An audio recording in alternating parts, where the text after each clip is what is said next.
আসসালামু আলাইকুম, সবাইকে শুভেচ্ছা জানাচ্ছি। মাসুম মাহবুব দেখছেন ওপেন দ্য ইউটিউব চ্যানেল এবং মাসুম মাহবুব ফেসবুক পেজ। পৃথিবীর যে প্রান্ত থেকে যারা দেখছেন সবার জন্য শুভকামনা, ভালোবাসা। দর্শক, আজকের ভিডিওতে আমার দুটো পার্ট থাকবে। একটা থাকবে আন্তর্জাতিক খবর, পাশাপাশি থাকবে বাংলাদেশের মক্কা চুক্তি যোগ দেয়া নিয়ে ভারত এবং বাংলাদেশের মিডিয়া নেপথ্যে কি করছে, ভারতের ইশারায় বাংলাদেশের কোন কোন গণমাধ্যম নতুন মিশনে মাঠে নেমেছে, পাশাপাশি বাংলাদেশের একজন তরুণ প্রতিমন্ত্রী হুমায়ুন কবির, তাকে কিভাবে মন্ত্রী পরিষদ থেকে আউট করা যায় সেই বিষয়ে বাংলাদেশের তথাকথিত কিছু গণমাধ্যম কিভাবে মাঠে নামছে, কি কি ধরনের ষড়যন্ত্র করছে, সেই বিষয়গুলো আজকের আলোচনায় রাখবো। প্রথমেই আমি সংক্ষিপ্তভাবে আন্তর্জাতিক খবরগুলো দেব, তারপর চলে আসবো বাংলাদেশের মক্কা চুক্তিতে যোগ দেওয়ার বিষয়, আমার কাছে থাকা সর্বশেষ তথ্যগুলো। প্রথম যে খবরটি দিয়ে আমি শুরু করতে চাই, হঠাৎ করে রাশিয়ার মাটিতে মার্কিন এক ভয়ঙ্কর বিমান অবতরণ করলো। পুরো পৃথিবীর চোখ আটকে গেল, কি ঘটতে যাচ্ছে রাশিয়ায়। কিছু সূত্র দাবি করছে যে মার্কিন প্রেসিডেন্ট ডোনাল্ড ট্রাম্পের পক্ষ থেকে বিশেষ বার্তা নিয়ে সিআই প্রধান তিনি রাশিয়া সফরে গেছেন। বলা হচ্ছে যে রেড ক্লিফের সিআই প্রধান রাশিয়ার রাজধানী মস্কোতে তার বিশেষ বার্তা বহন করে এসছেন। রাশিয়ার রাজধানী রেড ক্লিফের অঘোষিত সফরের বিষয়ে মন্তব্য করতে গিয়ে মস্কোতে এক সংবাদ সম্মেলনে ক্রেমলিনের মুখপাত্র দিমিত্রি পেসকভ সাংবাদিকদের বলেন, আমি শুধু এইটুকু বলতে পারি যে বিশেষ গোয়েন্দা সংস্থার মাধ্যমে যোগাযোগ হয়েছিল এবং মার্কিন বিমান বাহিনীর একটি C-17A গ্লোবমাস্টার 3 বিমান মঙ্গলবার লাতভিয়ার রাজধানী রিগা থেকে মস্কোর ভনুকোভো বিমানবন্দরে উড়ে আসে। বিমানটি দুদিন আগে যুক্তরাষ্ট্রের ম্যারিল্যান্ডের জয়েন্ট বেস অ্যান্ড্রুজের নিকটবর্তী ক্যাম্প স্প্রিং থেকে সেখানে পৌঁছেছিল। এটা হলো পেসকভের একটি বক্তব্য। সিআই প্রধান এবং রুশ প্রেসিডেন্ট ভ্লাদিমির পুতিনের মধ্যে সাক্ষাৎ হয়নি এবং নিরাপত্তা সংস্থাগুলোর মধ্যে আলোচিত বিষয়গুলোর বিশদ বিবরণ দিতে তিনি অস্বীকৃতি জানান। অর্থাৎ এখানে রাশিয়া একটা গোপনীয়তা রক্ষা করছে, কিন্তু কিছু তথ্য বলছে যে সিআই প্রধানের সাথে রাশিয়ার প্রেসিডেন্ট ভ্লাদিমির পুতিনের বৈঠক হয়েছে। সেখানে যে তথ্যগুলো আসছে যে সিআই প্রধান র্যাডক্লিফ তিনি ভ্লাদিমির পুতিনকে বলছেন, আপনি ইউক্রেনে হামলা বন্ধ করেন। আর ভ্লাদিমির পুতিনের পক্ষ থেকে আমেরিকার উদ্দেশ্যে যে বার্তাটি র্যাডক্লিফের মাধ্যমে গেছে সেটি হলো যে তোমরা মানে আমেরিকা বা ইউরোপ ইউক্রেনকে সাহায্য বন্ধ করো। যদি তোমরা সাহায্য বন্ধ না করো, যদি যুক্তরাজ্য মানে ব্রিটেন তার অস্ত্র সরবরাহ বন্ধ না করে ইউক্রেনে, আমাদের নেক্সট আক্রমণ হতে যাচ্ছে ব্রিটেনে অর্থাৎ যুক্তরাজ্যে। যখন ভ্লাদিমির পুতিন এই কথাটি বললেন তখন সিআইএ প্রধান বললেন, যদি রাশিয়া কোন ন্যাটোভুক্ত দেশে হামলা করে অর্থাৎ যুক্তরাজ্যে হামলা করে বসে, তাহলে আমেরিকা বাধ্য হবে এই যুদ্ধে নিজেকে জড়াতে। আমেরিকা বাধ্য হবে, অর্থাৎ আমেরিকা চাইছে না কিন্তু আমেরিকা বাধ্য হবে ন্যাটোর আর্টিকেল 5 অনুযায়ী। পাশাপাশি ভ্লাদিমির পুতিন সিআই প্রধানকে বললেন, আমার সকল মিসাইল প্রস্তুত আছে তোমাদের দিকে এবং ইউরোপের দিকে। যদি তোমরা ইউক্রেনে তোমাদের সহযোগিতা বন্ধ না করো, যদি ইউরোপ প্রকাশ্যে বা গোপনে ইউক্রেনকে অস্ত্র সরবরাহ করতে থাকে, তাহলে আমাদের নেক্সট লক্ষ্যবস্তু তারা হবে, এতে কোনো সন্দেহ নেই।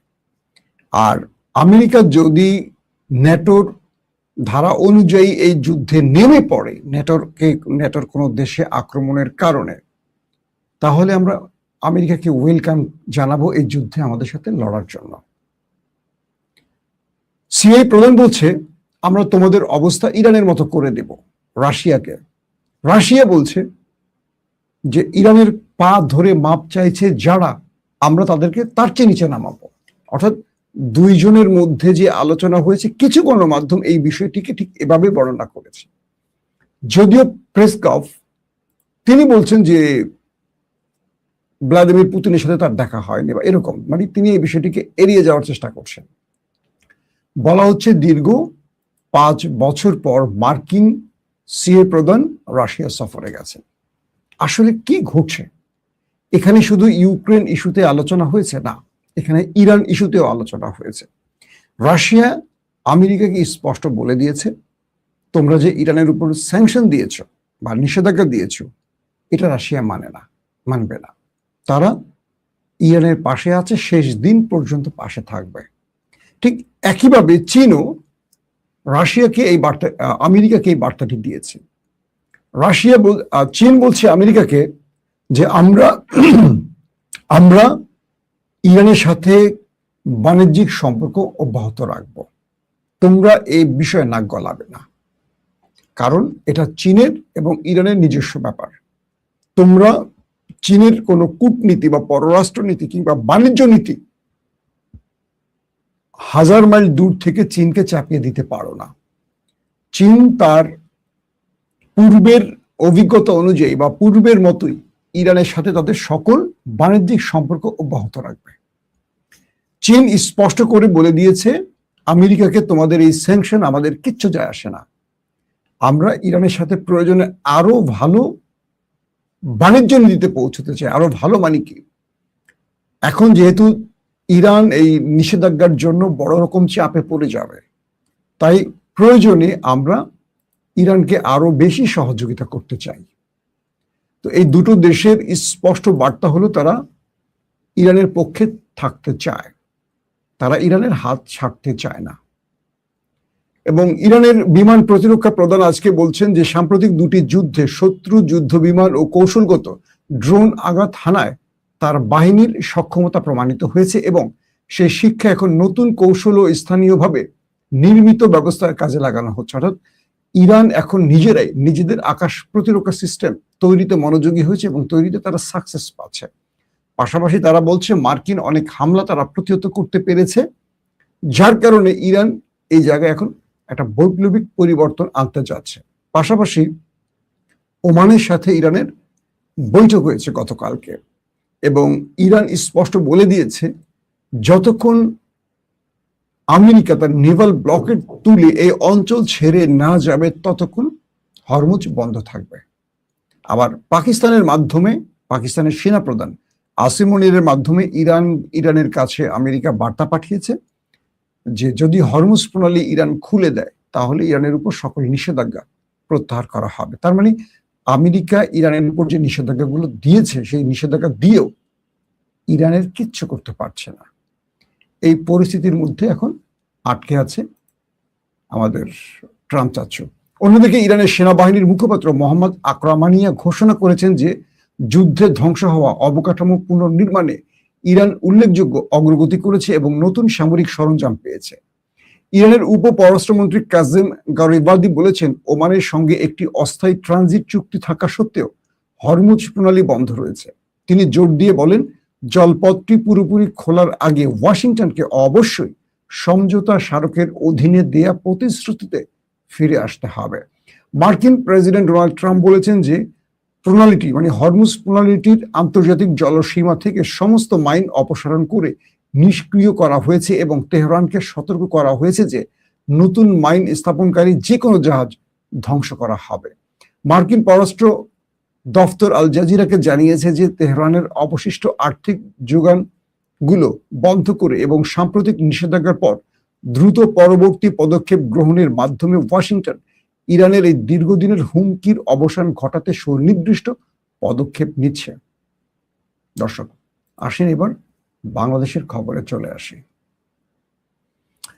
বাংলাদেশের খবর বলতে গেলে আমাদের এখন সবচেয়ে বড় টেনশন একটি ইস্যু নিয়ে, সেটি হলো মক্কা চুক্তি। আমি গত কয়েকদিন ধরে এই মক্কা চুক্তি নিয়ে সিরিজ কথা বলছি। তার কয়েকটা কারণ আছে। আমি যখন বাংলাদেশের কোনো একটি ইস্যু নিয়ে কথা বলি, ধরে নেবেন বাংলাদেশের অনেক বড় একটা স্বার্থ সেখানে জড়িয়ে আছে। আমি নিছক মানে একদম বাগডুম নিয়ে কথা বলতে চাই না, কিংবা ভিউ বাড়ানোর জন্য ওই আজগুবি বিষয়, কারো ভিডিও লিক, ওই লিক, সেই লিক, এগুলো নিয়ে কথা বলতে চাই না। যেখানে বাংলাদেশের স্বাধীনতা, সার্বভৌমত্ব প্রশ্নের মুখে, সেখানে আমি সাধারণত কথা বলার চেষ্টা করি। আমি বলছিলাম যে আমার খুব প্রিয় মানুষ হুমায়ুন কবির ভাই, তার উপর হঠাৎ করে চাপ আসছে, আপনারা দেখেছেন। আচ্ছা, আমাদের আলগা মোমেন পররাষ্ট্রমন্ত্রী বা হাসাও মাহমুদ, তাদের তো দ্বৈত নাগরিক ছিলেন তারা। একজন হাসাও মাহমুদ ইউরোপের, আর আলগা মোমেন ছিল মার্কিন যুক্তরাষ্ট্রের। পাশাপাশি আরো কয়েক ডজন আওয়ামী লীগের এমপি মন্ত্রী, তাদের দ্বৈত নাগরিকত্ব ছিল। গত 15.5 বছরে প্রথম আলো, ডেইলি স্টার কিংবা আওয়ামী গণমাধ্যম কিংবা বাংলাদেশের কোনো মাধ্যম তাদেরকে নিয়ে একটা প্রশ্ন তুলেছে? আপনারা দেখেছেন কেউ? আমি দেখিনি, আপনারা দেখেছেন কিনা? হঠাৎ করে কেন বাংলাদেশের নতুন টেকনোক্রেট প্রতিমন্ত্রী হুমায়ুন কবিরকে নিয়ে এই প্রশ্নটি আসছে? কিছু তথ্য বলছে ভারত মক্কা চুক্তিতে বাধা দেওয়ার জন্য তার সবগুলো পথ অতিক্রম করতে চায়।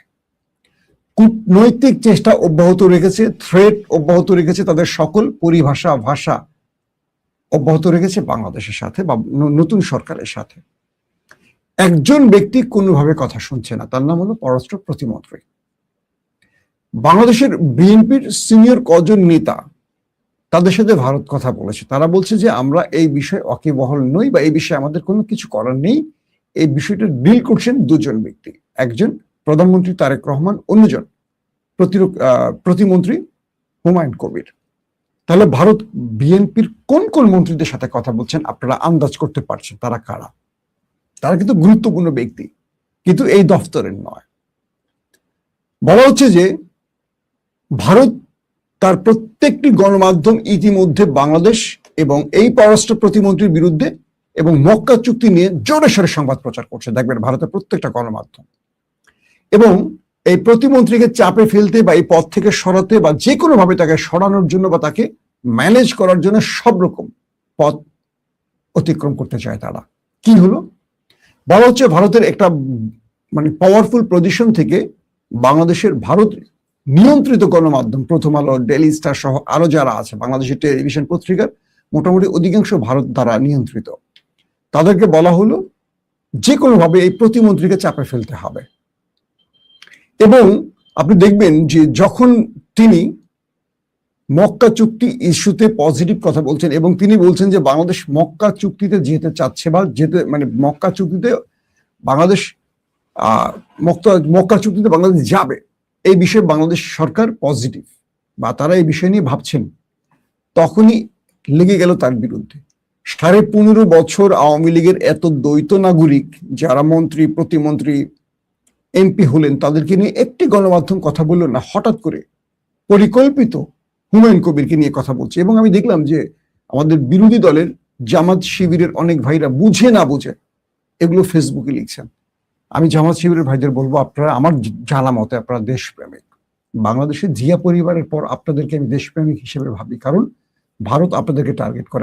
আমার কাছে দেশপ্রেমিকের সংজ্ঞাটা কেমন জানেন? ভারত যাদেরকে পছন্দ করে না আমি তাদেরকে দেশপ্রেমিক মনে করি। যেমন ভারত জিয়া পরিবারকে পছন্দ করে না, বিএনপির অনেক নেতাকে করে, তাই আমি জিয়া পরিবারকে ভালোবাসি। বিএনপি সব নেতাকে না, কিছু নেতাকে ভালোবাসি, কিছু নেতাকে আমি সন্দেহের চোখে দেখি। আমার একদম ডাইরেক্ট ওপিনিয়ন। আর জামাতকে আমি পছন্দ করি। কেন করি? কারণ ভারত জামাতকে পছন্দ করে না। আমার জামাতকে পছন্দ করার একটাই কারণ, এছাড়া জামাতকে পছন্দ করার আমি আর খুব বেশি কারণ খুঁজে পাই না। কারণ আমি তাদের এক নেতাকে সাম্প্রতিক সময় আমাকে ফোন করছে যে তোমার ভিডিও দেখি ভাল লাগে, তুমি তো খুব সত্য কথা বলো, ঠোঁট কাটা সত্য কথা বলো, কার পক্ষে যায় কার বিপক্ষে যায় বুঝি না তোমাকে, মাঝে মাঝে তুমি কি বিএনপি করো না জামাত করো আমরা বুঝি না। আসলে আমি কিছু করি না, আমি দেশের দালাল, বাংলাদেশের দালাল। তো বললেন তিনি যে তোমার ভিডিও আমরা দেখি, ভালো লাগে। একটা প্রকাশে বললেন যে মানে তার বক্তব্য অনুসারে যে আমরা তো এই সরকারকে সহযোগিতা করতে চাই, কিন্তু সবচেয়ে বড় কথা হলো সরকারের মধ্যে কিছু ব্যক্তি আছে যারা আমাদেরকে কোণঠাসা করতে চায়। আমি বললাম যে সব দলে এটা থাকবে। যাক, আমি যে বিষয়টা আসছি সেখান থেকে আবার এই বিষয়ে আসবো। তো বলা হচ্ছে যে জামায়াত ইসলাম ভারতের প্রধান শত্রু আর জিয়া পরিবার প্রধান শত্রু, এটা আপনারা জানেন। এটা নিয়ে নতুন আলোচনা করবো না, ধারাবাহিক আমি করছি। এখন হুমায়ুন কবিরকে টার্গেট করা হচ্ছে, কারণ বলা হচ্ছে এই হুমায়ুন কবির মক্কা চুক্তি ইস্যুতে তারেক রহমানকে ম্যানেজ করছেন। আসলে তারেক রহমানকে ম্যানেজ করছে না, তারেক রহমান এই চুক্তিতে আসতে চান বাংলাদেশের সার্বভৌমত্ব রক্ষাকে, এটা ব্যালেন্স করার জন্য। এই 54-55 বছর ধরে ভারতের ইশারায় বাংলাদেশ চলছে। তারেক রহমান চান না বাংলাদেশ ভারতের ইশারায় চলুক, বাংলাদেশ বাংলাদেশের সরকারের ইশারায় চলবে, জনগণের ইশারায় চলবে, এটা তারেক রহমান চান। এখন হুমায়ুন কবিরকে কিভাবে এই পথ থেকে সরানো যায়, তাকে চাপে ফেলা যায়, যে কারণে এই প্রথম আলো গং লেগে গেছে।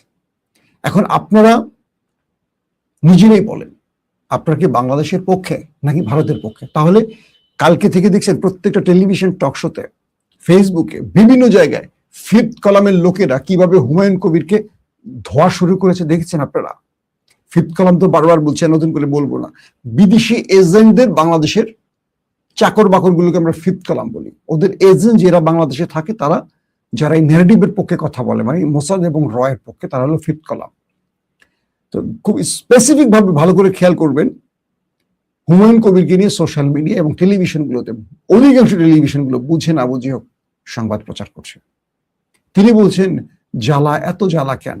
মঈনুদ্দিন ফখরুদ্দিনের 2008-এর মতো জ্বালা উঠছে। কাকে বলছে? প্রথম আলোকে বলছে।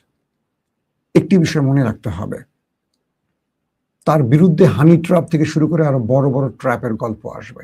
তার বিরুদ্ধে ডিফেক ভিডিও আসতে যাচ্ছে, এমন আভাস পাওয়া যাচ্ছে।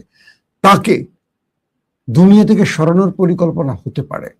তার উপরে আরো বড় বড় অ্যাসাসিনেশন আসতে পারে। সকল কিছু মাথায় রেখে আমাদের এই সরকারের পাশে থাকতে হবে, পররাষ্ট্র প্রতিমন্ত্রীর পক্ষে থাকতে হবে, তারেক রহমানের পক্ষে থাকতে হবে, কারণ তারেক রহমান সঠিক পথে আছেন। যদি দেখি তারেক রহমান এই মক্কা চুক্তি পক্ষে না দাঁড়ান বা এই মক্কা চুক্তিতে বাংলাদেশ না আসে, আমরা ধরে নিব তারেক রহমান ভারতের ভয়ে মাথা বিক্রি করে ফেলেছেন। কারণ এই মক্কা চুক্তি সব দিক থেকে বাংলাদেশের পক্ষের এবং বাংলাদেশের স্বার্থের। আমি ওপেন একদম ডাইরেক্ট বলছি, যদি বাংলাদেশ মক্কা চুক্তিতে প্রবেশ করে, ধরে নেব তারেক রহমান ভারতের বিরুদ্ধে চ্যালেঞ্জ গ্রহণ করেছেন। যদি তিনি গ্রহণ করতে না পারেন, তাহলে ধরে নেব বিএনপি কোথাও বিক্রি হয়ে গেছে। আমাদের আশা আর থাকবে না বিএনপির প্রতি, আমার খুব স্পষ্ট বার্তা। তো এখন যে বিষয়টি তৈরি হয়েছে, আমাদের দেশে ভেতরে মিডিয়াগুলো এখন উঠে পড়ে লেগেছে। এতদিন ধরে বিএনপিকে বারবার বলেছিলাম যে মিডিয়াগুলোকে সংস্কার করেন। আওয়ামী লীগের ফ্যাসিস্টরা বসে আছে মিডিয়াতে, জাস্ট তারা বিএনপি সেজে বসে আছে, আসলে তারা বিএনপি না। তাদের মধ্যে এখন মূল খেলাটা কি জানেন? বিএনপি আর জামাতের মধ্যে দূরত্ব তৈরি করতে মিডিয়া বড় ভূমিকা নিচ্ছে। এই রাশেদ, নুরুরা, তাদের টার্গেট আওয়ামী লীগ না। কোন একটি জায়গায় আওয়ামী লীগ নিয়ে কথা বলতে দেখছেন রাশেদ বা নুরুকে? তাদের প্রত্যেকের ভাষা শুধু জামাতের দিকে। কেন ভাই? বাংলাদেশের জামাত বিএনপির প্রতিপক্ষ, বিরোধী দল হিসেবে জামাতের আসন কয়টা? জামাত বাংলাদেশে খুব শীঘ্রই ক্ষমতায় আসার সম্ভাবনা আছে, কিন্তু বাংলাদেশে যে জামাত বিএনপি গত 20-25 বছর ধরে সীসাগলা প্রাচীরের মতো এক হয়েছিল, তাদের বিরুদ্ধে কথা বলছে। আর যেই আওয়ামী লীগ 15.5 বছর ধরে অজস্র হাজারো লক্ষ মানুষকে হত্যা করেছে বিরোধী দলের, তাদের নিয়ে আমরা কথা বলছি না কেন? এটা রাজনীতি নাকি কুরাজনীতি? আমার কাছে একদম খুব সহজ বাক্যে আমি যে ব্যাখ্যাটা বুঝি। তো আমাদের টার্গেট জামাত দমন না আওয়ামী লীগ দমন? নুরুর রাশেদের কাছে এই প্রশ্ন, আপনাদের প্রত্যেকটা বক্তব্য জামাতকে নিয়ে কেন? জামাত বাংলাদেশের মানে বিএনপিকে কোনো বড় চ্যালেঞ্জ দিতে পারছে? এরা তো সরকারে আসবে কি? এরা তো বিরোধী দলেরই এখনো যোগ্য হতে পারেনি। এদের নিয়ে তো ভয় পাওয়ার কিছু নেই জামাতকে নিয়ে। জামাত আগে তৈরি হোক, সময় আছে। বিএনপি ফল্ট করলে, বিএনপি ভুল করলে জামাতের সুযোগ তৈরি হবে, নতুবা জীবনে জামাত ক্ষমতায় আসবে না। তো বিএনপি সেই ভুলে যাবে কেন? এটা হলো আমার প্রশ্ন। বিএনপি সঠিক পথে হাঁটুক, তাহলে জামাতের স্বপ্ন ভেঙে যাক, কারণ বাংলাদেশের মানুষ মধ্যমপন্থী একটা দল পছন্দ করে না, আওয়ামী লীগ না খুব কট্টর। এখন আসেন মক্কা চুক্তি ইস্যুতে সম্ভাব্য টার্গেট কি? যে কোনো ভাবে সরকার বাংলাদেশের মধ্যে বড় ম্যাসিভ আকারে কিছু দুর্ঘটনা ঘটবে, আগুন, বিভিন্ন জায়গায় সন্ত্রাসী হামলা, বিভিন্ন জায়গায় জঙ্গি হামলা, বাংলা ভাইয়ের মতো শায়েখ রহমান বাংলা ভাইরা যা করছে এগুলো তো করছে ভারত এবং আওয়ামী লীগ পরিকল্পিতভাবে। এরকম জঙ্গি হামলার ঘটনা ঘটতে পারে। দুই, কাউমির একটা গ্রুপ আছে যারা আওয়ামী লীগ পন্থী, একটা গ্রুপ, বোঝে সবাই না, তাদেরকে মাঠে নামানো হবে বিভিন্ন ইস্যুতে সরকারকে টালমাটাল করার জন্য। বাংলাদেশে হঠাৎ করে আরো বড় কিছু অঘটন ঘটবে যেটার পুরো সেন্টিমেন্ট সরকারের বিরুদ্ধে চলে যাবে। তিন, পররাষ্ট্রমন্ত্রীর উপর কোনো অ্যাসাসিনেশন আসতে পারে। চার, তারেক রহমানকে বিএনপির ভেতর থেকেই কোনো বড় ষড়যন্ত্রে আটকানোর চেষ্টা করা হতে পারে। এরকম ধাপে ধাপে ধাপে অনেকগুলো ভারতের শেষ কার্ডগুলো ব্যবহার হবে বিএনপি সরকার বা তারেক রহমান বা হুমায়ুন কবিরের বিরুদ্ধে। বাংলাদেশের প্রত্যেকটা দেশপ্রেমী সংগঠন দলকে তারেক রহমানের পাশে দাঁড়াতে হবে, তার সিদ্ধান্তকে বা তার বাংলাদেশ ফার্স্ট নীতির উপর সবাইকে অটল থাকতে হবে। আর হুমায়ুন কবিরকে এইটুকু সাহস দিতে হবে, ভয় পাবেন না, আমরা পাশে আছি। এইসব প্রথম আলোর ডেইলি স্টার, অখাদ্য কুখাদ্য ডাস্টবিনের টিস্যু পেপারগুলোকে আমরা মূল্যায়ন করি না। এই দেশের মানুষ প্রথম আলো যা বলে তার এগেনস্টে থাকে, মনে রাখবেন। প্রথম আলো যে সংবাদটি দেবে আপনারা তার উল্টে দাঁড়াবেন। প্রথম আলোর ভালো মানুষের সংবাদগুলোকে আপনারা বিশ্বাস করে আর দেশকে ধ্বংস করবেন না। যেই প্রথম আলো শেখ হাসিনার জন্মদিনে পুরো পেজ জুড়ে শুভ জন্মদিন প্রধানমন্ত্রী লিখতে পারে, সেই প্রথম আলোর উদ্দেশ্য কি আপনারা জানেন না? সেই প্রথম আলো এখন তার নাগরিকত্ব, দ্বৈত নাগরিকত্বের প্রশ্ন তুলছে। বাংলাদেশের সংবিধানে পার্লামেন্ট সদস্যদের নাগরিকত্ব নিয়ে প্রশ্ন আছে। কোন টেকনোক্রেট মন্ত্রী প্রতিমন্ত্রীর দ্বৈত নাগরিক ইস্যুতে সংবিধানের কাছে আমার জানা মতে এখনো বড় কোনো সিদ্ধান্ত নেই, মানে সংবিধান কিছু বলেন এই বিষয়ে। হয়তো সংবিধান বিশেষজ্ঞ আলোচনা করে একটা সিদ্ধান্ত নেবেন। আবারও বলছি, বাংলাদেশে কোনো সংসদ সদস্য নির্বাচনের ক্ষেত্রে নাগরিক বাংলাদেশের হতে হবে, দ্বৈত নাগরিক হতে পারবে না। কিন্তু টেকনোক্রেট মন্ত্রীর ক্ষেত্রে সংবিধানে এই কথাটি স্পষ্ট নেই। সো এটা আমাদের কি বলে, সংবিধান বিশেষজ্ঞরা হয়তো আলোচনা করে একটা পথ খুলবেন, কিন্তু এখনই তাকে বিতর্কিত বা তাকে চাপে ফেলার উদ্দেশ্য হলো যেন তিনি ভারতের এগেনস্টে না দাঁড়ান। আর সে ভারতের কাজটা এখন প্রথম আলো করছে। এরপরও আপনারা যদি প্রথম আলোর ফাঁদে পা দেন তাহলে বুঝবো বাংলাদেশের এই গর্ধব জাতি কখনো আর মুক্তি খুঁজে পাবে না। আল্লাহ হাফেজ।